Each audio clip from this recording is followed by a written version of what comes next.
இந்த உட்கிராந்தி அவஸ்தை தான் ரொம்ப கஷ்டம். இது எல்லாத்தையும் வந்ததுக்கு அப்புறம் இது எல்லாத்தையும் சூட்ச சரீரம் 17 ஒன்னா சேர்த்துன்னு ஜீவன் என்ன பண்றது? அது சூட்சமா ஒரு நாடி இருக்கு, அதுக்குன்னு வச்சிருக்காது. உடம்பு பூரா நாடி நரம்பு இருந்தா கூட 72,000 நரம்புகள் இருந்தா கூட ஒரே ஒரு நரம்பு அது ஸ்டாக் வச்சிருக்கான். எதுக்குன்னு தப்பிச்சு போறதுக்கு. சுரங்க பாதைன்னு வச்சிருக்கான் பாருங்க ராஜாக்கள்லாம். ஏதோ எப்போதான் சண்டை வந்தா தப்பிச்சு போறதுக்குன்னு ஏற்கனவே வச்சிருக்கான். அதே மாதிரி ஒரே ஒரு நரம்பு வச்சிருக்கான் அது வழியா வெளியில போறதுக்கு. ஆனா அந்த நரம்புல என்ன விசேஷமா, அந்த நரம்புல உள்ள போகலாம் ஜீவன். அது அவுட்டு எங்க உடம்புல எத்தனை ஓட்டு இருக்கோ அத்தனை இடத்துக்கும் அது போற மாதிரி 7 சப்த துவாரத்தை வச்சுட்டு. அதனால இந்த ஜீவன் நரம்பு வழியா வெளியில போனா கூட எந்த துவாரம் வழியா வெளியில போறதுங்கிறது தெரியாது.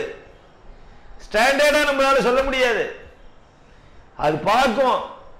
இவன் புண்ணியசாலியா இருந்தா ஒரு மாதிரி, பாப்பியா இருந்தா எது வழியா வெளியில போகணும் தெரியும். அதனாலதான் சாஸ்திரம் சொல்லிட்டு இந்த கடைசி காலத்துல உடையதான அவஸ்தை இருக்கே உட்கிராந்தி அவஸ்தை ரொம்ப கஷ்டமான அவஸ்தை, ரொம்ப துக்கத்தை கொடுக்கிற அவஸ்தை. வலியை ஏற்படுத்தும், உடம்பு பூரா துடிக்கும், மர்மஸ்தானத்துல போய் சிரமப்படுத்தும். இவன் உணரலாமே தவிர இவனுடைய வலியை துக்கத்தை வெளிப்படுத்த முடியாது. எதுவுமே செயல்படலைன்னா எப்படி இவன் வெளிப்படுத்துவான்? அனுபவிக்கிறான். அனுபவிக்கிறதுக்காக எல்லாத்தையும் வச்சிருக்கே. மனுஷன் இருந்தா இந்த அவஸ்தை எல்லாருக்கும் உண்டு. இதுலேயும் தப்பிக்கவே முடியாது. தப்பிக்கணும்னா பகவான் தான் பிரார்த்திக்கணும். இப்படி எல்லாத்தையும் முடிச்சுட்டு திடீர்னு ஒரு க்ஷணத்துல ஏதோ ஒரு துவாரம் வழியா ஜீவன் வெளியில போயிடும். ஜீவன் வெளியில போறதுங்கிறது மரண அவஸ்தை. மரிச்சுடுத்து. இந்த உட்கிராந்தி அவஸ்தையில இருக்கும் போதெல்லாம் மரிச்சுடுத்துங்கிற சப்தம் வராது. உயிரோட தான் இருக்கான். ஜீவதிங்கிற சப்தம் தான் லோகம் சொல்லிட்டு இருக்கோம். உயிர் இருக்கு, உயிர் இருக்கு, கவலைப்படாதீங்க சார், கொண்டு வந்துடலாம், கொண்டு வந்துடலாம். எங்க இது கொண்டு போறேனே, கொண்டு வந்துடலாம், கொண்டு வந்துடலாம். வைத்தியத்தை நாம பரிகாசம் பண்ணல, அதுக்கும் இதுக்கும் கம்பேர் பண்ணி பார்க்கிறோம். ஏதோ ஒரு மாதிரி துக்கத்திலேருந்து விலகணும்னு நம்ம நினைக்கிறோம். ஆனா இத்தனை ப்ராசஸ் சரீரத்தில் நடந்துதான் ஆகும். அதுக்கப்புறம் தான் அது சரீரத்திலேருந்து வெளியில கிளம்புறது. வெளியில கிளம்பும் போது ஜீவன் சூக்ஷ்ம சரீரத்தோட தான் கிளம்பும், வேற எதுவுமே எடுத்துட்டு போகாது. தனானி கோஷே பசவச்ச கோஷ்டே பாரியா கிருஹத்வாரி ஜனஸ்மசானே தேகஸ்சிதாஜம் பரலோக மார்க்கே கர்மானுகோ கச்சதி ஜீவஜேகா. ஜீவன் ஒத்தந்தான் கிளம்புவான் சரீரத்திலேருந்து. நீ எத்தனை பேரை சேர்த்து வச்சிருந்தா யாரா கூட வருவாளா? யாருமே வரணும்னு நினைச்சா கூட வர முடியாதுங்கிறது சாஸ்திரம். தனங்கள்லாம் கூட வருமா? மூட்டை மூட்டையா வச்சிருக்க, நிறைய பேங்க்ல வச்சு வச்சு அழகு பார்க்குற டிஜிட்டா. ஒரு 100 ரூபா நோட்டு ஒரு 500 ரூபா நோட்டு கூட உங்க கூட வராதேப்பா. நீ போற ஊருக்கு ஏதாவது வேற வந்தா தேவலாம், ஒண்ணுமே வராதே. தனானி கோஷே வராதுங்கிறது ஆச்சரியம் இல்லை. எது எங்க வராதுன்னார்? பரலோகத்துக்கு வராதுன்னார். பரலோகம் வரைக்கும் போக வேண்டாம், சுடுகாட்டுக்காக வருமா பணம்? சுடுகாட்டுக்கும் வராது, உங்கேயுமே வராது.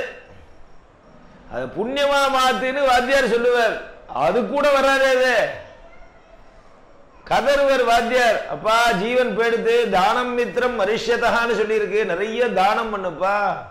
இங்க கொடுக்கிற திரவியம் தான் புண்ணியமா மாறி அந்த பரலோகத்துக்கு சௌக்கியத்தை கொடுக்கும். கேட்பானா பையன்? நீர் சொல்லிட்டு போயிடுவேர், எங்க அப்பா எனக்கு என்ன வச்சா, ஒருத்தர் சொல்ற, எங்க அப்பா எனக்கு என்ன வச்சா, சண்டை போட்டுன்னு இருக்கிறத அவன் அனுபவிக்க பாப்பானே தவிர போறவனை பத்தியா கவலைப்படுவான்? லோகத்துக்காக கர்மாக்கள் பண்ணுவானே தவிர ஆந்தரமா போனவனை பத்தி கவலைப்பட்டு கர்மா பண்றவா ரொம்ப புண்ணியசாலிகள், ரொம்ப குறைச்சல், துர்லபம். வராதுங்கிறது சாஸ்திரம். தனானி கோஷே, எந்த கோஷத்துல நீ வச்சியோ, எந்த நிதி கோஷத்துல வச்சியோ, எந்த பீரோல வச்சியோ, எந்த லாக்கர்ல வச்சியோ, எந்த பேங்க்ல போட்டியோ, எங்க பிக்சட் டிபார்ட்டா போட்டியோ அங்கேயே தாண்டா இருக்கும். கூட வர போறதா? ஒருத்தர் அனுப்பி வைக்கவும் மாட்டா, அதுவும் வராது. ஜடம். பசவச்ச கோஷ்டே, எத்தனை 4 கால் பிராணிகள்கிட்ட பிரியமா வச்சிருக்கான். வீட்டுக்குள்ளேயே நாய்க்குட்டியை வச்சுட்டு இருக்கான், பக்கத்திலேயே வச்சு நாய்க்குட்டியை வச்சு சாப்பிட்றான்.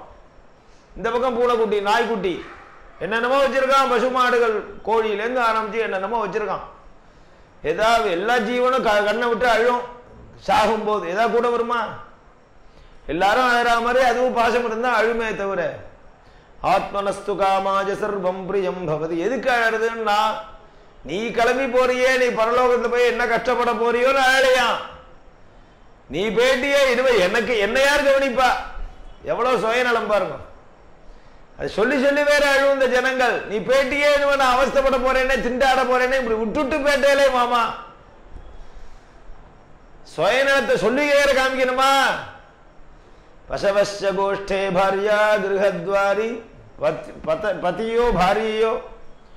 எந்த சரீரத்துல மோகிச்சாலோ, எந்த அழகை கண்டு வியாமோகத்தை அடைஞ்சாலோ, எந்த சரீரத்தினுடைய ரூபத்தை கண்டு மயங்கி நின்று ஆலிங்கனம் பண்ணி அதை அனுபவிச்சாலோ போக போக்கியத்தை, அந்த சரீரத்தை கண்டு நெடுங்க ஆரம்பிச்சிருமா பாரி. மனைவியோ கணவனோ தனியா இருந்தா எவ்வளவு பிரியமா இருந்தா, உசிர் போனதுக்கு அப்புறம் செத்த பாடியை வச்சு நீங்க கொஞ்சம் தனியா ஒரு ராத்திரி பூரா இருப்பா, காத்தால கர்மா ஆரம்பிக்கலாம்னு சொல்லிட்டு வாத்தியார் போனா தனியா உட்கார்ந்துருப்பாளா இவா? தனியா விட்டா அப்போ உள்ள போக போக்கியம் இருக்கா? பாரியா பிப்யஜி தஸ்மின் காயே பஷாத் கதபதி வாதௌ தேஹே. பஜகோவிந்தம். பாரியா கிரகத், அந்த பாரியாரு கூட வருவாளான்னு வீட்டு வாசலை தாண்டி அவ வரதுக்கு அனுமதிக்க மாட்டா பந்துக்கள்லாம். ஜனா ஸ்மசானே. யாரு யாரு கூட வர போறா? எத்தனை ஜனங்களுக்கு நீ ஒத்தாசை பண்ணின, எத்தனை பேருக்கு திரவியோபகாரம் பண்ணின, எத்தனை பேருக்கு சாதம் போட்ட, எத்தனை பேருக்கு விருத்திய வேலையை வாங்கி கொடுத்த, வாழ்க்கையை கல்பிச்ச, எத்தனையோ நல்லது பண்ணினியே. யாரா ஒத்தராவது அப்பா நீ போறியே நானும் கூட வரேன் என்னையும் அழிச்சுன்னு சொல்லி வரானா? வருவான். எது வரைக்கும்? சுடுகாடு வரைக்கும் வருவான். ஜாகிரதையா நீ கிளம்பிட்டியா, ஏரோப்ளேன்ல ஏறிட்டியா, மறுபடியும் ஆத்துக்கு வந்துட போறியே கவலைப்பட்டு ஜனா ஸ்மசானை, ஸ்மசான வரைக்கும் வரும். இதெல்லாம் வராது ஆச்சரியம் இல்ல. சாஸ்திரம் சொல்லிட்டு இந்த தேகம் கூட கூட வராது. பரலோகத்துக்கு போகும்போது சரீரம் கூட வருமா? தேகஸ்சிதாயாம். எந்த சரீரத்தை பாதுகாக்கிறதுக்காக என்ன வேஷம் போட்ட நீ? லோகத்தை நல்லவன் மாதிரி நடிச்ச, பொய் சொல்லாதவன் மாதிரி நடிச்ச. இந்த தேகத்தை பாதுகாக்கிறதுக்கு, வயத்தை வளர்க்கறதுக்கு, உடம்ப வளர்க்கறதுக்கு எத்தனை பொய் சொன்ன, எத்தனை அக்கிரமம் பண்ணின, எத்தனை பேரை ஏமாத்தின. அவ்வளவு கஷ்டப்பட்டு பாதுகாத்த சரீரம் கூட வருமா? வரலையே. சிதையில வச்சு நெருப்ப வச்சு எரிக்கிறோம். சிதையிலேயே இருக்கு, அந்த சிதியிலேயே இருக்கு.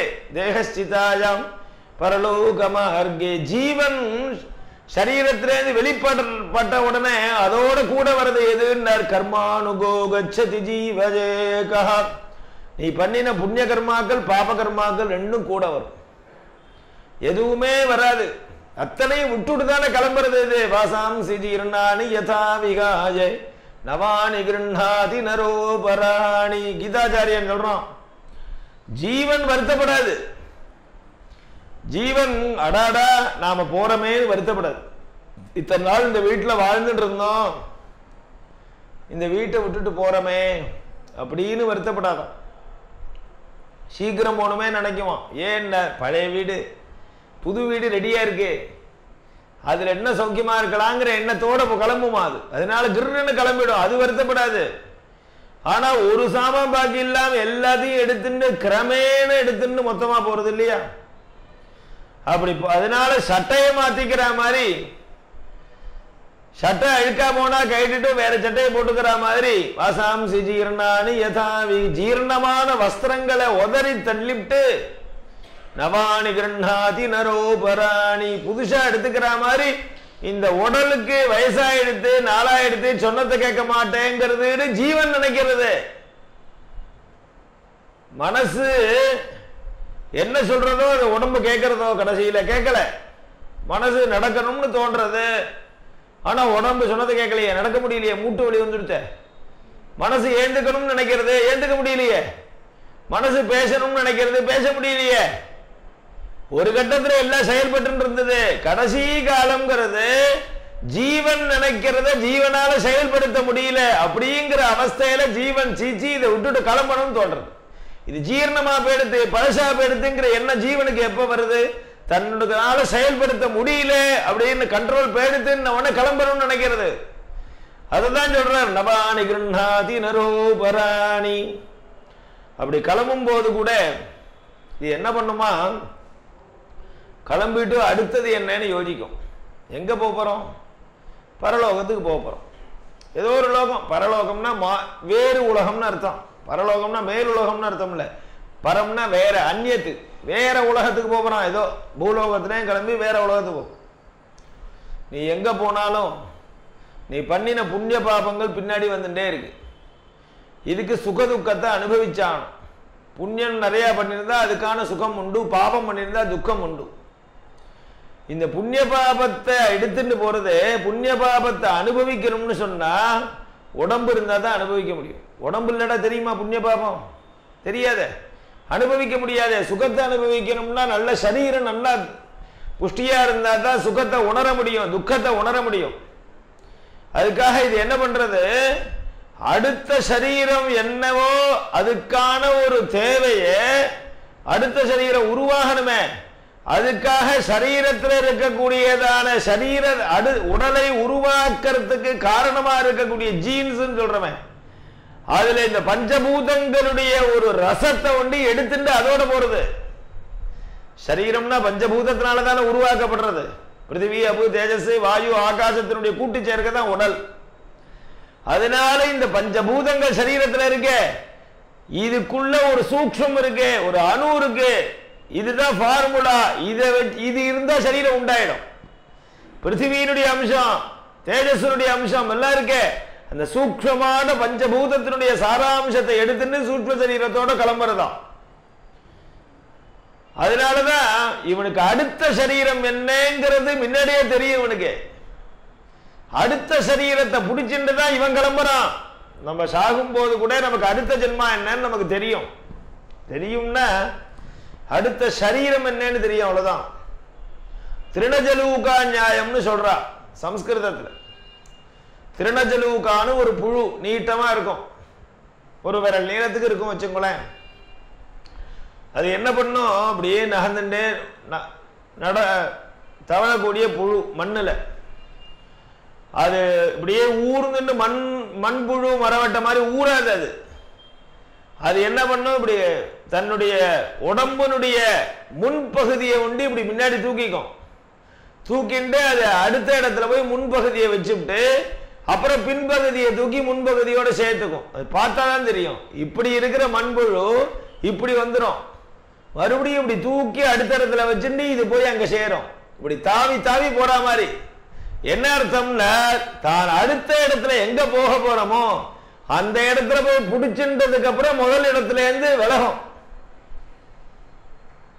அடுத்த இடத்துல எங்க போறோமோ அங்க போய் பிடிச்சின்றதுக்கு அப்புறம் தான் முதல் இடத்தை பர்மனண்டா ரிலீவ் பண்ணோம்.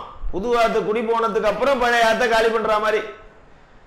முன்னாடியே காலி பண்ணிட்டுதோ, அசடு 31 காலி பண்ணுன்னா காலி பண்ணிட்டுதோ, புது ஆளு ரெடி ஆல, பில்டருக்கு போன் பண்ணா எடுக்க மாட்டேங்கிறான், கன்ஸ்ட்ரக்ஷன் முடியல, என்ன பண்றது? ரோட்ல நிற்க வேண்டியதுதான். அதனால திருணஜலூகா நியாயம்னா என்ன? முதல்ல புதுவா குடி போனதுக்கு அப்புறம் பழைய உத்தியோகத்தை விடு, புது உத்தியோகம் ஜாயின் பண்ணதுக்கு அப்புறம் பழச விடு. இதுதான் ஜீவன் பண்றது. அடுத்த சரீரத்தினுடைய ஆரம்பத்தை புடிச்சுட்டு தான் பழைய சரீரத்தை விடுறது. அதனாலதான் ததஸ்ய திருத்தீயம் ஜென்மங்கிறது பிரம்மசூத்திரம். அது ஒரு 3வது ஜென்மாடா உனக்கு. நீ மரணம்ங்கிறது 3வது ஜென்மா. அது ஒரு பிறவி. என்ன பிறவி? அந்த சரீரத்தினுடைய பிறவி. போகாயத்தனம் சரீரம், போக சரீரம், யாத்தனா சரீரம்னு பேரே இருக்கு. அந்த சரீரம் இந்த இங்கேருந்து கிளம்பி பரலோகம் போறதுக்குள்ளே கொஞ்சம் கொஞ்சமா வளரும். சரீரம்னா திடீர்னு சிருஷ்டி ஆயிடுமா? 10 மாசம் வளர்ற மாதிரி இந்த உடல்ல இருந்து கிளம்பின ஜீவன் பரலோகம் போய் சேர பரியன்னும் கொஞ்சம் கொஞ்சமா வளர்ந்துட்டே இருக்கும் ஒவ்வொரு அங்கமும். அதுக்காக தான் இந்த வளர்ச்சிக்கு ஒத்தாசை பண்றதுக்காக தான் நித்திய விதி எல்லாம் பண்ண சொல்லியிருக்கு கர்மாக்கள் இல்லையா? கொஞ்சம் கொஞ்சமா வளர்ந்துட்டே இருக்கும். அங்க போகும்போது முழுமையாயிடும். மாசிகங்கள்லாம் பண்ணும்போது வளர்ந்துட்டே இருக்கும். ஆப்திகத்துல போய் பித்திருக்கள்ல போய் சேரும் போது முழுமையான யாத்தனா சரீரம், நல்ல புது சரீரம் வந்தாச்சு. எதுக்காக சரீரம்னா அடிக்கிறதுக்கு தான். நரகத்துல போய் இவனை போட்டு வாதி வளர்க்க வேண்டாமா? என்னென்ன நரகம்னு வேற கேட்கிறாரு. என்ன கோப்பற போட்டு அடிச்சா வலிக்கணுமே, அதுக்காக தானே. அடிச்சா வலிக்கணும், சந்திரன் பூசினா சந்தோஷமா இருக்கணும், சொர்க்கத்துல சுகம்னா அனுபவிக்கணும், நரகத்துல துக்கம்னா அனுபவிக்கிறதுக்கு சரீரம் வேணுமே. அதுக்காக இங்கேருந்து பஞ்சபூதத்தினுடைய அம்சத்தை எடுத்துட்டு பஞ்சபூதமா ஒரு சரீரம் வளர்றது, அதுக்கு யாத்தனா சரீரம்னு பேர் கொடுத்தார். அதுல மாம்சமயம் கிடையாது. இப்ப இந்த சரீரத்துக்கான இதோடு சேர்ந்துதான் கிளம்புறதுன்னார். அப்ப கேட்டா பரலோகத்துல போய் சுகத்தை அனுபவிக்கிறதுக்கு சரீரம் தேவையான்னு கேட்டது சாஸ்திரம். எதுக்கு சார் சரீரம்? புதுசா ஒரு சரீரத்தை உண்டாக்கிட்டு நீ சொர்க்கத்திலையும் நரக அங்க போன உடனே விசாரிக்க போறான், இவன் புண்ணியசாலியா பாப்பியான்னு பார்த்துட்டு சிக்னல்ல பிரிச்சு விடுவான். சொர்க்க ரூட்டா நரக ரூட்டான்னு பிரிச்சு விட்டு இவனை ஹோமதசை பண்ண போறான். பரலோகத்துல போய் ஒரு சுகதுக்கத்தை அனுபவிக்கிறதுக்கு உடல் அவசியமானு கேள்வி கேட்டு. ஆமா, எங்க அவசியம்? தூங்கின்னு இருக்க, சொப்பனம் காண்ற, சொப்பனத்துல நிறைய சுகம் வருதா உனக்கு? ஆமா, என்னென்னமோ இல்லாத சுகத்தெல்லாம் இவன் சொப்பனத்துல கட்டு அனுபவிக்கிறான். இவனுடைய எதிர்பார்ப்பு எக்ஸ்பெக்டேஷன் இருக்கு பாருங்க, நடைமுறையில நடக்க மாட்டேங்கிறது. அதையே நினைச்சுன்னு தூங்கிட்டு இருக்கான். சொப்பனத்துல வந்துடுத்து எல்லாம். கல்யாணம் ஆகிற மாதிரி சொப்பனம் இல்லையா, ஆத்துக்காரி அடிக்கிற மாதிரி விரட்டுற மாதிரி சொப்பனம், இல்ல அந்த மாமி மாமாவை மிரட்டுற மாதிரி சொப்பனம். எதெல்லாம் நடைமுறையில் நடக்கலையோ ஏக்கம் இருக்க, எல்லா கற்பனைகள் பூரா சொப்பனத்துல வருது. சந்தோஷப்படுறான்.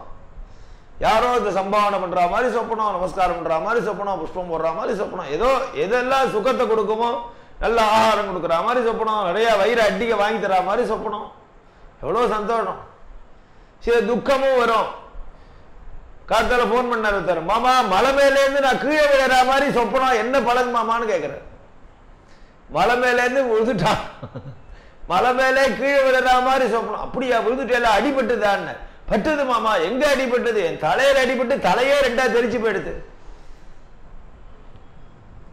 என்ன மாமா ஆகும்? ஒன்னாகாது, கவலைப்படாது. தலையே தெரிஞ்சு போயிடுது இல்லையா? எவ்வளவு அப்ப என்ன பண்ண, அழுதுட்டு இருந்தேன் சொப்பனத்திலேயே துக்கம், சொப்பனத்திலேயே சுகம். சாஸ்திரம் கேட்டது சுகதுக்கத்தை அனுபவிக்கிறதுக்கு உடல் அவசியம்னு சொன்னா, கனவு காணும் போது நீ சுகதுக்கத்தை அனுபவிக்கிறியே, உடல் இருக்கான்னு கேட்டது. கனவு காணும் போது உடல் செயல்படலையே. செயல்படாத உடலில் இருக்கக்கூடியதான மனசு மட்டுமே செயல்பட்டு சுகத்தை அனுபவிக்கிறது, துக்கத்தை அனுபவிக்கிறது. அதனால புதுசா ஒரு உடல் தேவையில்லையே, மனசு மட்டும் போனா போருமே. அதுக்கு பதில் சொன்னா, அப்பா இந்த கனவு காண்ற நிலைக்கும் மரண நிலைக்கும் வேறுபாடு உண்டோ? கனவு காணும் போது இந்திரியங்களுடைய சக்தியில மனசுல ஒடுங்கி இருக்கு, செயல்படல. மூளை செயல்படும் கனவு காணும் போதும், மனசு மூளையெல்லாம் வேலை செய்யும். ஆனா மரணாவஸ்தையில மனசும் மூளையில போய் ஒண்டி மனசே இல்லாம போயிடும்.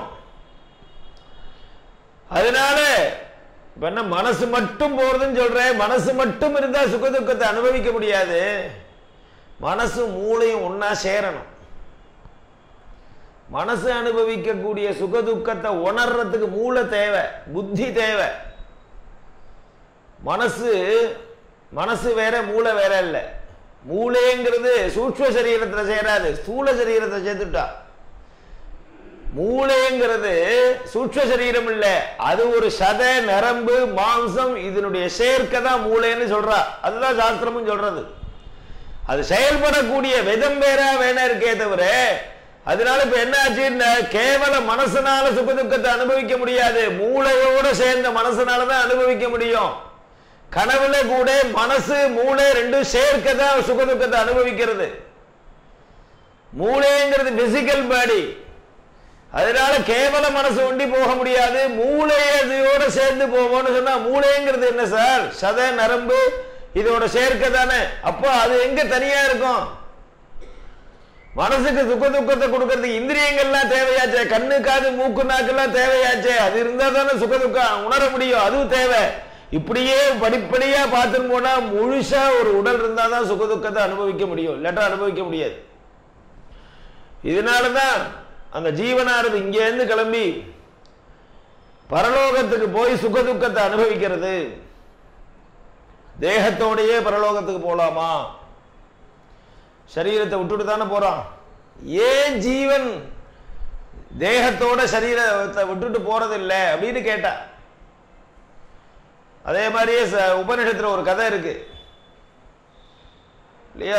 இக்ஷ்வாகு வம்சத்துல ஒரு மகாராஜா திரிசங்குன்னு பேரு. அவனுக்கு ஒரு ஆசை வந்தது. இதே மாதிரி இந்த தத்துவார்த்தம் ஆத்மஸ்வரூபம்லாம் கேட்ட உடனே, ஜீவனுடைய கதாகதியை கேட்ட உடனே அவனுக்கு ஒரு பயம் வந்துடுது. தேகம் கூட வராதுன்னு சொல்றாளே, அதுக்கு ஏதாவது மந்திரங்கள் ஜபம் பண்ணினா தேகமும் கூட வருமோ? ஏதாவது மந்திரம் இருக்கோ, ஹோமம் இருக்கோ, பிராயசித்தம் யஜ்யங்கள் பண்ணினா நம்ம செத்து போயிட்டோம், இந்த தேகத்தை போட்டு நெருப்பை வச்சு எரிச்சு அதனுடைய துக்கத்தெல்லாம் ஜீவன் அனுபவிச்சு, இதெல்லாம் தேவையில்லை, நன்னாவே இல்லை. தேகம் எப்படி இருந்தான்னு எப்படியே கிளம்பி போயிடுறது. தேகத்தோட போலாமா அப்படின்னு ஒரு ஆசை வந்தது அவனுக்கு. இக்ஷ்வாகு வம்சத்துல குலகுரு வசிஷ்டர் சசரீர ஜேவ ஸ்வர்கம் லோகமேதி. அவர்கிட்ட போய் வசிஷ்டர்கிட்ட போய் கேட்டான் திரிசங்கு மகாராஜா அவர், எனக்கு ஒரு ஆசை நீங்க தான் நிறைவேற்றணும். என்ன சரீரத்தோட நான் சொர்க்கத்துக்கு போகணும், சரீரம் இல்லாமல் சொர்க்கத்துக்கு இந்த மனுஷ சரீரத்தையே போகணும். அவர் சொன்னார், இது சாத்தியம் இல்லப்பா, சாஸ்திரம் அங்கீகரிக்கல. சாஸ்திரம் ஏத்துக்காத விஷயங்களை நம்ம செயல்படுத்த முயற்சி பண்ணினா அனர்த்தம் தானே விளையும். அதனால இது இயற்கைக்கு மாறானது, கூடாது. உடனே அவர் என்ன பண்ணா, சரின்னு நமஸ்காரம் பண்ணிட்டு வேற வழியில் அவரை போய் நிர்பந்தப்படுத்த முடியாது, ரொம்ப பெரியவர். வெளியில வந்தான். வசிஷ்டருடைய சிஷ்யெல்லாம் இருந்தா, புத்திரர்கள்லாம் இருந்தா, 100 புத்திரர்கள் வசிஷ்டர். அவள்கிட்ட வந்தான். எனக்கு ரொம்ப நாளா ஆசை, அப்பாட்ட வந்து கேட்டேன், அவர் முடியாதுங்கிற, நீ எப்படியாவது நீங்களாவது பண்ணி வச்சிருங்களேன். கேட்கலாமா? அப்பா முடியாதுன்னு சொன்ன காரியத்தை பையன்கிட்ட போய் அப்பா முடியாதுன்ட்டா நீங்களாவது அதை எனக்கு பண்ணிங்கன்னா என்ன அர்த்தம்? அப்பாவை அவமானப்படுத்துற மாதிரி தானே, பண்ணக்கூடாது இல்லையா? அவெல்லாம் சத்புத்திரர்கள். அப்பாவை அவமானப்படுத்தினா தன்னை அவமானப்படுத்தினாவா நினைப்பா. அதனால வசிஷ்டருடைய குமாரர்கள்லாம் சொன்னா, நீ தூர்த்தனாயிட்ட, குரு சிஷ்யபாவம் உங்ககிட்ட இல்லை, எங்க குருவை அவமானப்படுத்திட்ட, எங்க அப்பாவை அவமானப்படுத்திட்ட, நீ சண்டாளனா போறது சபிச்சுட்ட. ராஜசரீரமான போய் சண்டாள சரீரம் வந்து எடுத்து கண்ணங்கரேன்னு ஆயிடுத்து. பார்த்தார், வேகம் ஜாஸ்தி, க்ஷத்ரியாளுக்கெல்லாம் நினைச்சதை சாதிக்கணும், உத்வேகம் வீரம் தான் இருக்கும். பார்த்தார், எப்போ வசிஷ்டரால் இவ்வளோ இந்த நிலைமைக்கு ஆளானமோ, நம்ம திருப்பி நம்ம நகரத்துக்குள்ள போனா மந்திரிகளோ ஜனங்களோ நம்மளை ஏத்துக்க மாட்டா, இங்க ஏதாவது வழி பண்ணணும்னு நினைச்சார். காட்டிலேயே சுத்தின்னு இருந்தார். யாரோ சொன்னா, உன் காரியம் ஆகணும்னா வசிஷ்டருக்கு ஆப்போசிட் பார்ட்டி இருக்கு, நேர போய் சேருன்னா இல்லையா? காரியம் என்ன பண்ணணும்? ஆப்போசிட் பார்ட்டிட்டு போயிடணும். யாருன்னார்? விஸ்வாமித்திரன்னு ஒருத்தர் இருக்கார், கங்கணம் கட்டின்னு இருக்கார், அவரை பழி வாங்கறதுக்கு போங்க. விஸ்வாமித்திர போனார். அவர் தபஸ் பண்ணியிருந்தார். விஸ்வாமித்திரரேன்னார். கண்ணை திறந்தார். ஏண்டா தபஸை கலைச்சேன்னு கேட்கல அவர். என்ன ஏண்டா அப்படி ஆயிட்ட, நீ திரிசங்குன்னா? ஆமா. ஏண்டா ராஜவேஷம் போய் இப்படி இருக்க? எல்லாம் எங்க குருவுடைய அனுகிரகம். என்னடா பண்ண? குருபுத்திரர்கள் சாபம் கொடுத்தா, சரீரத்தோட சொர்க்கலோகம் போகணும்னு என்னுடைய ஆசையை சொன்னேன், இது முடியாது அப்படின்னு சொல்லிவிட்டார். இந்த மாதிரி ஆயிட்டேன், உங்களை சரணம்னு வந்திருக்கேன், நீங்க என்னுடைய மனோரதத்தை பூர்த்தி பண்ணணும், ஆசையை நிறைவேற்றும். அவர் சொன்னார், நான் பண்றேன், நான் அது ஒரு சேலஞ்சா எடுத்துக்கிறேன், என்னுடைய டேலண்ட்டை காமிக்கிறதுக்கு இது ஒரு சந்தர்ப்பமா நான் பயன்படுத்திக்கிறேன். அவர் சொன்னார், ஏற்கனவே தோத்து இருக்கார் வசிஷ்டர்கிட்ட, அதை நான் இப்ப சரிப்படுத்துறேன், உன்னை அனுப்புறேன் அப்படின்னார். ஒரு யஜ்யம் பண்ணார். விஸ்வாமித்திரர் தன்னுடைய புத்திரர்கள் கொடுத்து எல்லாரையும் கூட்டுன்னு வாண்டார். யாகம் பண்றேன்னு ரிஷிகள்லாம் கூப்பிட்டார். ஒருத்தரும் வரமாட்டேன்ட்டார். யார் யாரெல்லாம் வரலன்னு சொன்னாரோ எல்லாருக்கும் சாபத்தை கொடுத்தார். கையில தான் ஆயுதம் இருக்க. எல்லாம் ராமாயண கதை இல்லையா? உடம்போட போனாங்கிறதுக்காக சொல்றேன். பார்த்தார், யாகம் பண்ணார், இந்திரனை கூப்பிட்டார், வரமாட்டேன்ட்டான். அவிர்பாகம் வாங்கிக்க. பார்த்தார், இத்தனை வருஷம் ஆயிரக்கணக்கான வருஷம் நான் காட்டுல தபஸ் பண்றேன், பிரம்மண்யத்தை விருத்தி பண்ணணும்னு அத்தனை தபஸையும் உனக்காக செலவழிக்கிறேன், திரிசங்கோ கிளம்பு சொர்க்கம்னு. அத்தனை தபஸும் சேர்ந்து இவரை பிடிச்சி தூக்கின்னு போறது. திரிசங்குவை ராக்கெட் மேல கலப்புறா மாதிரி, சாட்டலைட் கலப்புறா மாதிரி தூக்கின்னு போறது. குருன்னு போயிடுது, சொர்க்கலோகம் வரைக்கும் கொண்டு போறது தபசக்தி திரிசங்கு மகாராஜாவை. என்ன ஆச்சுன்னார், அங்க விசா இல்லையே, இவன் பாஸ்போர்ட் வேணா வாங்கிக்கலாம், அந்த கண்ட்ரியில அவன் உள்ள விடலையே. அவன் அங்கேயே சொர்க்கத்வாரத்துல செக்யூரிட்டி போட்டிருக்கான். தேவலோகத்துல தேவேந்திரன் யாரோ வந்து கதை பிடிக்கிறான்னா, மனுஷ சரீரத்தோட வந்திருக்கான்னா, யாரா பாடுறான்னா திரிசங்குன்னா, இடம் கிடையாதுன்ட்டான். இடம் கிடையாதுன்னு சொன்னா இங்கே கீழேந்து இவர் பார்த்துட்டே இருக்க விஸ்வாமித்திரன் என்ன நடக்கிறதுன்னு. அவன் இடம் கிடையாதுன்னா, இல்ல இல்ல எனக்கு விஸ்வாமித்திரன் அனுப்பிச்சிருக்கார், அவர் தபசக்தியினால வந்திருக்கேன். நீ எந்த சிபாரிசும் இங்கே செல்லுபடியாகாது, எங்களுக்குன்னு தனி ரூல்ஸ் ரெகுலேஷன். ஒரே ஸ்ட்ரிக்ட் தான் இங்க. தேவராஜா வச்சதுதான் சட்டம், தேவேந்திர வச்சதுதான் சட்டம், முடியாதுன்ட்டான். அவன் கொஞ்சம் சத்திரியம் வலுக்கட்டாயமா உள்ள போக ஆரம்பிச்சான். பிடிச்சி தள்ளுறா கீழேன்னா, ஓடுற இல்லைன்னு தள்ளுறா மாதிரி. பஸ்ல ஏறாதுன்னு தான் சொல்லுவான் கண்டக்டர், மீறி ஏறினா பிடிச்சி தள்ளுறான். தமிழ்நாட்டில் தான் கண்டக்டருக்கு ரூல்ஸ் எல்லாம் கிடையாது. அதர் ஸ்டேட்ல போனா கழுத்தை பிடிச்சி தள்ளிடுவான். கவர்மெண்ட் ரூல்ஸ் கொடுத்துருக்கு, அவனுக்கு ரைட்ஸ் கொடுத்துருக்கு. ஓடுற பஸ்ல ஏற முடியாது, சிக்னல்ல ஏற முடியாது. அதே மாதிரி பிடிச்சி தள்ளுறான்னா, தள்ளின உடனே திரிசங்கு குப்பரக்க விழறான். தலை கீழே இருக்கு, கால் மேல இருக்கு, விழுந்துட்டே இருக்கான். எங்கடா திரிசங்குன்னா, சொய்யோ கீழே விழறேன்னா நிறுத்துறான்னார். தபசக்தியினால் நிறுத்தினார் பாதி வழியிலேயே விஸ்வாமித்திரர். அங்கேயே நில்லுன்னார். என்ன தேவேந்திரான்னார். என்ன திரிசங்கு உள்ள விடு, விட மாட்டேன். ஏன் விட மாட்டார்? இது ஒன்றும் தர்மம் இல்லையே, அதர்மமான ஒரு காரியம் இது. அவன் சரீரத்தோட வரணும்னு ஆசைப்பட்டதே சரியான ஆசை இல்லை. நல்ல ஆசைகளா இருந்தா நிறைவேற்றலாம். இது அதார்மிகமான ஆசை, நிறைவேற்றுறதுக்கு நாங்க இடம் கொடுக்க மாட்டோம், சம்மதிக்க மாட்டோம், அனுமதிக்க மாட்டோம். உள்ள போயிட்டோம். பார்த்தாரு வேர், இவருக்கு யார்கிட்ட கோபம் வந்ததுன்னு, அந்த இந்திரன்ட்ட கோபம் வந்துடுது. உள்ள விட மாட்டேங்கிறானா, உனக்கு பெரிய போஸ்ட்ல தேவர்களுக்கு தலைவன் ஒரு சொர்க்கத்து லோகத்தை கொடுத்து, தேவர்களுக்கு தலைவன் ஒரு போஸ்டையும் கொடுத்து உட்காத்தி வச்சிருக்கிறதால இவ்வளவு ஆட்டம் போடுறேன். உன்னை சீண்டாத லெவல்ல வேற ஒரு சொர்க்க லோகத்தை கல்பிச்சு வேற ஒரு இந்திரனை சிருஷ்டி பண்றேன் பாருன்னு அவர். எவ்வளவு போக்கிரியா இருக்கணும் அவர். காயத்ரியை கண்டுபிடிச்சவர்னா எவ்வளவு போக்கிரி பாருங்க. சத்திரியர் அவர். அந்நியமிந்திரன் கரிஷ்யாமின்னு ஆரம்பிச்சார். வேற ஒரு இந்திரனை சிருஷ்டி பண்றேன். சொர்க்கலோகத்தை, நட்சத்திர மண்டலங்கள், கிரக மண்டலங்கள் எல்லாத்தையும் கல்பிக்க ஆரம்பிச்சார். அவ்வளவு தபசக்தி இருந்தது அவருக்கு. கல்பிக்க ஆரம்பிச்சு ரிஷி மண்டலம் எல்லாம் ஆரம்பிச்ச உடனே அப்படியே நிறுத்தி விட்டா பாதியில். அப்புறம் தேவதைகள் எல்லாம் வந்தா, மன்னிப்பு கேட்டா. திரிசங்கு அப்படியே நிக்கட்டும்ட்டார். அவன் நிக்கிற இடத்துலயே சொர்க்கத்துக்கு என்னென்ன சுகம் உண்டோ எல்லாத்தையும் கொடுக்குறேன், ஆனா சொர்க்கத்துக்குள்ள விட மாட்டேன். அப்போ இன்னைக்கும் திரிசங்கு சொர்க்கம்னு சொல்லுவா பாருங்க. ரெண்டும் கட்டானா இருந்தா திரிசங்கு சொர்க்கம். சரீரத்தினோடு பரலோகம் போக முடியுமா? ஒருத்த அனுப்பிச்சு போகவே முடியாது. பின்ன எப்படி போலான்னு, அவருடைய தபசக்தி இருந்தா போலாம், மரியாதையோடு இருந்தா போலாம். இதே மாதிரி நச்சிகேதஸ்ன்னு ஒரு பிரம்மச்சாரி பையன் உபனிஷத்துல உஷனுகவைவாஜஸ்ரவசர்வவேதசம் ததௌ தஸ்ய நச்சிகேதா நாம புத்திர ஆச. வாஜஸ்ரவஸ்ன்னு அவர் ஒரு மகரிஷி. அவருக்கு நச்சிகேதஸ்ன்னு ஒரு பையன். அவர் யஜ்யங்கள்லாம் பண்ணினார். வாஜஸ்ரவசு அந்த பிரம்மச்சாரி பையன் 8 வயசு குழந்தை, நல்ல பிரம்ம தேஜஸோட இருக்கான். யாகெல்லாம் பண்ணிட்டு கடைசியில தட்சிணை கொடுக்கும் பொழுது எதெல்லாம் பிரயோஜனம் இல்லாததோ எல்லாத்தையும் தட்சிணையா கொடுத்த. இன்னைக்கு பண்றா பாருங்க. எதெல்லாம் உருப்படாதோ வைத்தியத்துக்கு அனுப்பு, வாத்தியார் தள்ள கட்டு. ஸ்ராத்தத்துக்கும் தனி வேஷ்டி, ஹோமத்துக்கும் தனி நெய், புண்ணியாவாஜனத்துக்கும் தனி அரிசி, எல்லாம் நோட் பண்ணிங்க இல்லையா? சுவாமி நைவேத்தியத்துக்கும் தனி வாழைப்பழம். அதே மாதிரி அவர் பண்ணினார். கடைசியில் தட்சிணை கொடுக்கணும். 112 பசுமாடு தட்சிணை கொடுக்கணும். யாகத்துல 112 பசுமாடு கொடுக்கணும்ங்கிறத நிறைவேற்றுறார். ஒரு பசுமாடாவது கறவை கிடையாது, எல்லாம் கறவை நின்று போன பசு. துக்ததோஹானி இந்திரியாக அனந்தானாமதே லோகாஹ. இன்னைக்கோ கறந்தது, நீ கறக்காது.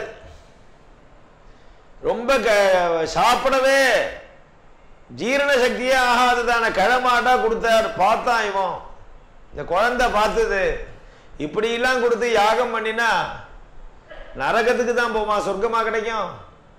அதனால அப்பாட்ட போய் சொல்லி பார்த்தா அவர் காதலியே வாங்கல. இந்த குழந்தை விளையாட்டா கேட்டது, எல்லாருக்கும் கொடுத்துட்டு இருக்கேன், என்ன யாரு கொடுக்குறேன்னு கேட்டு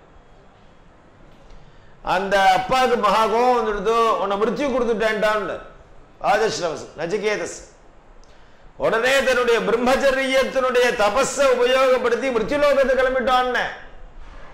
யமலோகத்தை கிளம்புறாவோ, தர்மராஜா இருக்கக்கூடிய யமபட்னத்துக்கு தன்னுடைய பிரம்மச்சரிய சக்தியினாலே நச்சிகேதஸ் கிளம்பினான். அவ அப்பா அனுமதி கொடுத்துட்டார், அப்பாவுடைய தபஸும் சேர்ந்தது, கிளம்பிட்டான், மிருத்யுலோகத்துக்கு போனான். அங்க அவர் என்ன ஃப்ரீயாவா உட்கார்ந்துருக்க? 24 மணி நேரம் டியூட்டி பார்க்கிறவர் அவர் தர்மராஜா, ஊர்ல இல்ல. அங்கேயிருந்து எல்லாரும் வந்தா, வாங்க நச்சிகேதஸ் வரணும், ஆதித்யம் பண்ணி வைக்கிறோம், என்ன தீர்த்தம் வேணுமா ஆகாரம் வேணுமான்னு கேட்டா, இதில் நான் ஆகாரம் சாப்பிட வரல, மிருத்யுவை பார்க்கணும், தர்மராஜாவை பார்க்கணும் அப்படின்னா ஊர்ல இல்லையேன்னார். தங்கு, அங்கேயே தங்கினார். ராத்திரி ஏதாவது சாப்பிட்றியான்னார், ஒன்னும் சாப்பிடல, வேண்டான்னு விட்டான். மறுநாளைக்கும் வரல, 3 ராத்திரி கழிச்சு வந்தான் யமதர்மராஜா. நச்சிகேதஸ் எங்க வந்தேன்னா சில விஷயம் அவன் வந்த உடனே கேட்டா, என்ன சாப்பிட்டேன்னா, ஒன்னும் சாப்பிடலன்னா. அச்சோன்னா, ஒரு சத்பிராமணன் நம்மாத்துல வந்து ஒண்ணுமே சாப்பிடாம தங்கினா நமக்கு அஸ்ரேஸ். முதல் ராத்திரியிலே நம்ம குழந்தைகளுடைய சக்தியெல்லாம் இழுத்துக்கிறான், 2வது ராத்திரியில பசுக்களுடைய சக்தியெல்லாம் இழுத்துக்கிறான், 3வது ராத்திரியில இவனுடைய சக்தியெல்லாம் இழுத்துடுவான். 3 நாளைக்கு ஒரு பிராமணா ஒண்ணுமே சாப்பிடாம, ஒரு தீர்த்தமோ பாலோ சாப்பிடாம நம்மாத்துல வந்து தங்கினா நம்ம குடும்பத்துக்கு அஸ்ரேஸ். அதனால மிருத்யு சொன்னா, 3 ராத்திரி நீ தங்கி இருக்க, அதனால எங்கிட்ட இருந்து பிரஜைகள் பசுக்கள் இந்த சக்தியெல்லாம் இழுத்துனுட்ட, அதனால 3 வரம் தரேன், ஏதாவது வரன் வேணும்னா கேட்டுக்கோ, நான் எனக்கு இழந்த சக்தியெல்லாம் மறுபடியும் எனக்கு வேணும் அப்படின்னு சொல்லிட்டு 3 வரம் கொடுத்தான். அவன் கேட்டான், வரன் என்ன வேணும்னு கேட்டான். முதல் வரம் கேட்டான், நான் திரும்பி எங்க பூலோகத்துக்கு போய் எங்க ஆத்துக்குள்ள போனா எங்க அப்பா என்னை ஏத்துக்கணும்னா. இல்லையா, மரிச்சு போனவன் மறுபடியும் திரும்பி வந்தா ஏத்துக்கணுமே பூலோகம். சரின்னார். 2வது எங்க அப்பாவுக்கு நல்ல லோகம் கிடைக்கணும், இதே மாதிரி கரவை நின்று போன பசுமாட்டெல்லாம் கொடுத்து யஜ்யம் பண்ண நல்ல லோகம் கிடைக்கும். 3வது வரன்னா மரிச்சதுக்கு அப்புறம் ஜீவனுடைய கதி என்னன்னு கேட்டான் நச்சிகேதஸ். ஒரு சரீரத்திலிருந்து ஜீவன் கிளம்பினதுக்கு அப்புறம் ஜீவன் எங்க போறது எங்க வருது, அதனுடைய சேஷ்டைகள் என்ன, நீதான் சரியான ஆசாமி, எடுத்துன்னு போறவன் நீ, புடிச்சு இழுத்துன்னு போறவன் நீ, மிருத்யுக்கு தான் ரகசியம் தெரியும், சொல்லு. திருத்தீஜம் பிரணீஸ்வேதி புனர்மிருத்யோர்மே பஜிதிம் ப்ரூஹீதி ஹோவாச்ச. மிருத்யுவை ஜெயிக்கிற வழி சொல்லு, எனக்கு சொல்ல மாட்டேன்றான். சொல்லு, இது தேவ ரகசியம்பா, நிறைய பிரஜைகளை கேளு, பசுக்களை கேளு, தனங்களை கேளு, போகபோக்கியத்தை கேளு, புத்திரபௌத்திரர்களை கேளு, எதை வேணாலும் தரேனா, இதை ஒன்று கேட்காத, ரகசியம் சொல்ல மாட்டேன். ஆத்மஸ்வரூபமான விஷயங்கிறது பரம ரகசியமா இருக்கணும்பா, தேவ ரகசியம் சொல்லக்கூடாது. மனுஷர்களுக்கு இது தெரியக்கூடாதான விஷயம், தேவலோக விஷயம், அங்க நடக்கிற சீக்கிரட் அதுக்குள்ள இருக்கணுமே தவிர வெளியில வரக்கூடாது. அங்க என்ன நடக்கிறதுன்னு நீ கேட்டா சொல்ல மாட்டேன்னு தான். எப்ப சொல்ல மாட்டேன்னு சொன்னானோ புடிவாதம் ஜாஸ்தியா படுது நச்சிகேதஸுக்கு, இதுதான் வேணும் எனக்குன்னு புடிவாதமா இருந்தான். அதுக்கப்புறம் பிரம்ம வித்தியை பூரா நிறைய உபதேசம் பண்ணினான் நச்சிகேதோபாக்கியம். சரீரத்தோட போனவன் திரிசங்குவத்தன், அவனால உள்ள நுழைய முடியல. 2வது நச்சிகேதஸ் பிரம்மண்ய சக்தியான தானே கிளம்பி போனா, அழகா போயிட்டு மிருத்தியோட சம்பாதம் பண்ணிட்டு சுகமாக திரும்பி வந்தா, சௌக்கியமா இருந்தான். இல்லையா, இப்படி எல்லாம் பாக்குறோம். அதனால சரீரத்தோட போறது அப்படிங்கிறது அஞ்ஞானிகளுக்கு நடக்காது. ஞானிகளா இருந்தா கூட சரீரத்தை உதறிட்டு தான் போவார்கள். சரீரம் இந்த லோகத்துல தான் இருக்கும். சரீரம் அவர்கள் வாழ்ந்த வீடு எப்படி பராமரிக்கப்படுறதோ அதே போல அவர்கள் வாழ்ந்த சரீரமும் பராமரிக்கப்படுறது. பூமியில புதைச்சு அதிஷ்டானமாக வச்சு நம்ம பராமரிச்சுட்டு இருக்கோமே. ஏன்னா அந்த ஜீவன் வாழ்ந்ததான சரீரம், அதுல ஒரு அம்சங்கள் இருக்கு. இந்த சரீரம் அக்னி பகவானுக்கு ஆகுதியா போகலாம், நெருப்பு போட்டு எரிக்கிறோம், இல்ல தீர்த்தத்துல கொண்டு போய் போடலாம், ஜலமயமா ஜலீய சரீரமா போகும், இல்லை ஏதாவது ஜீவனுக்கு ஆகாரமா கூட போகும். செத்த பொணத்தை திங்கிறதுல எத்தனையோ ஜீவன் இருக்கே கழுகுலேருந்து. எதுக்குமே பயன்படாம போகக்கூடாது கடைசியிலேயாவது. அதுக்காக சாஸ்திரம் சொல்லிட்டு இந்த சரீரத்தை புருஷாஹுதிர்ஹ்யஸ்ய பிரியதமேதி விஜ்ஞாயதே. அக்னி பகவான் இதை சாப்பிடணும் துடிச்சுட்டு இருக்கானா. அக்னி பகவானுக்கு பெரிசா ஹோமகுண்டம் கட்டி நிறைய அக்னியில ஹோமங்கள் பண்றோம். சமித்தை போடுறோம், தர்பையை போடுறோம், ஆஜ்யத்தை போடுறோம், அன்னத்தை போடுறோம், சக்கர பொங்கலை போடுறோம். சண்டி ஹோமத்தில் என்னென்னமோ சாமான்லாம் போடுறா. அக்னி பகவானே உங்களுக்கு திருப்தியா? ஏதோ திருப்தி, என்னமோ குறை இருக்கே. ஆமா, என்ன குறைன்னு? ஏதாவது மனுஷ உடம்பு எனக்கு தேவை. புருஷாஹுதிர்ஹ்யஸ்ய பிரியதமா. பிரியம், பிரியதரம், பிரியதமம், ரொம்ப பிரியதம். இந்த புருஷன்னு சொல்லக்கூடிய மனுஷ உடல் இருக்கே, புருஷன்னா ரெண்டு பேருக்கும் பொருந்தும். புரீஷேதே இது புருஷா. இந்த மனித உடலை சாப்பிடுவதுதான் அக்னி பகவானுக்கு திருப்தி. அதனாலதான் அடிக்கடி ஏதாவது சரீரத்தில் அக்னி பாதப்பட்டுனா பிராயசித்தங்கள்லாம் பண்ணிக்கிறா. உசிரோடு இருக்கும்போது சரீரத்தை கொடுக்க முடியுமா? செத்து போனதுக்கு அப்புறம் சரீரம் பிரயோஜனப்படாம இல்லை, அக்னி பகவானுக்கு ஆகுதியா கொடு. ஒரு வஸ்துவை நம்ம நைவேத்தியம் பண்றோம், ஆகுதி பண்றோம்னா சுத்தமா பண்ண மாட்டோமா? அழகா ஜலத்தை விட்டு, கங்கா ஜலத்தை விட்டு குளிப்பாட்டி அலங்காரம் பண்ணி அழகா தூக்கி அக்னியே சுவாஹா கொடுத்துரும். நீ அக்னியில தூக்கி சரீரத்தை போடல, சரீரத்தை தூக்கி அக்னியில போடுற, அக்னியை தூக்கி சரீரத்துல போடுற. வித்தியாசம் உள்ளதான். ஹோமகுண்டத்துல சரீரத்துல போடல, சரீரத்துல ஹோமத்தை அக்னியை போடுற. அது ஒரு ஆகுதி தான். புருஷாஹுதிர்ஹ்யஸ்ய பிரியதமேதி விஜ்ஞாயதே. என்ன அர்த்தம்னா, அந்த ஜீவன் அதிலேருந்து கிளம்பினா கூட அதுக்கு ஒரு தாபம் இருக்கு. நம்ம வாழ்ந்த சரீரம் நெருப்பு வச்சு கொளுத்தப்படுறது. நம்ம இத்தனை நாள் குடியிருந்த சரீரம் இது இங்க சரீரத்தை எரியக்கூடிய இந்த தாக சக்தி ஜீவனை பாதிக்கிறது. குடியிருந்த வீட்டு எரிஞ்சு போயிடுதுன்னா வருத்தம் இல்லாம இருக்குமா? மனசு பாதிக்கிறது.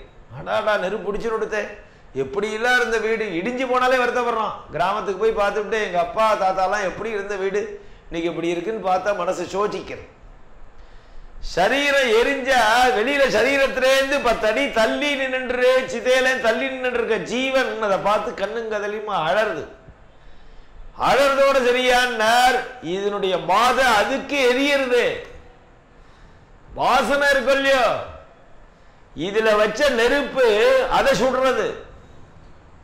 இதுல நெருப்பு பிடிச்சின்றதுனால அதுக்கு தாகம் வருது. அதனாலதான் சுத்ருஷ்ணா தாகதாப உபசமனார்த்தம்ங்கிறான். அதுக்கு தான் நிறைய பண்ண சொல்லி கர்மாக்கள்லாம் சொல்றது. இப்படி வெளியில் நின்று ஜீவன் அனுபவிச்சுட்டு சூக்ஷ்ம சரீரத்தோட பரலோகத்தை நோக்கி கிளம்புறது. இப்படி எல்லாம் நிறைய சாஸ்திரங்கள்ல தேவ ரகசியங்கள் நிறைய சொல்லப்பட்டிருக்கு. எல்லாம் ஏதோ ஒரு நாளைக்கு நம்ம தெரிஞ்சுக்கணும் இல்லையோ. புஸ்தகங்கள் நிறைய இருக்கு, வேதாந்த விஷயமான புஸ்தகங்கள். அதை படிச்சா புரியறதுக்கு இந்த மாதிரி பிரவச்சனங்கள்லாம் கேட்கறது உபயோகமா இருக்கும். இதெல்லாம் பார்த்துட்டு ஞானதாதாவான பரமேஸ்வரன் நம்ம எல்லாருக்கும் சரியான முறையில் ஞானத்தை கொடுத்து, விஷயங்கள்ல தோஷ திருஷ்டியோட வைராக்கிய சம்பத்தியும் கொடுத்து, மோட்சத்தில் இச்சுவையும் கொடுத்து, ஆத்மலாபத்தையும் கொடுக்கணும். அதுக்கு அந்த காலம் வர்ற வரைக்கும் நாம் நமக்கு விதிக்கப்பட்ட கர்மாக்களை பண்ணிட்டு தான் இருக்கணும். பண்ண கர்மாக்களை திடீர்னு விடக்கூடாது. ஞானம் வந்துருத்தூன்னு ஒரு பிரமையோட கர்மாக்களை விட்டுறக்கூடாது. ரூஃபு போட்டிருக்கா நன்னா, அது ரூஃபு பிடிக்கிற பர்யந்தான் ஆதாரமான ஸ்தம்பத்தை எடுக்க மாட்டான். ரூஃபு நன்னா பிடிச்சிடுத்து அப்படின்னு ஒரு பிரமையில ஆதார அந்த முட்டுக்கட்டை எடுத்துட்டான்னா விழுந்துடும். அதே மாதிரி தான் இவனுக்கு கர்ம ஞானங்கள் நன்னா வந்துருத்துன்னு ஒரு பிரமை. கொஞ்சம் கொஞ்சமாக உபநிஷத்து கிளாஸ் எல்லாம் போன உடனே ஒரு பிரமை வந்துடும். நம்ம ஞானமாக இருக்கோம், இனிமேல் சந்தியாவந்தனம் பண்ண வேண்டாம், ஸ்நானம் பண்ண வேண்டாம், தர்ப்பணம் பண்ண வேண்டாம், சாதம் பண்ண வேண்டாம் நினைக்கிறான் பாருங்க, திண்டாடுவான். இதுவும் இல்லாமல் அதுவும் இல்லாமல் கடைசி வரைக்கும் கர்மாக்களை விடக்கூடாது. நித்திய கர்மாக்கள், நைமித்திக கர்மாக்கள், காமிய கர்மாக்கள், யதாசக்தி கர்மாக்களை அனுஷ்டானம் பண்ணிட்டே இருந்தால் சித்த சுத்தி ஏற்படும். சித்தத்தில் உள்ள மலம் போனாதான், அழுக்கு போனாதான் சித்தத்தில் நல்ல விஷயங்கள் ஏறும். பகவானுடைய அனுகிரகம் அப்போதான் நம்மளால் உணர முடியும். அதனால் யதாவத்தாக கர்மாக்களை அனுஷ்டானம் பண்ணணும்.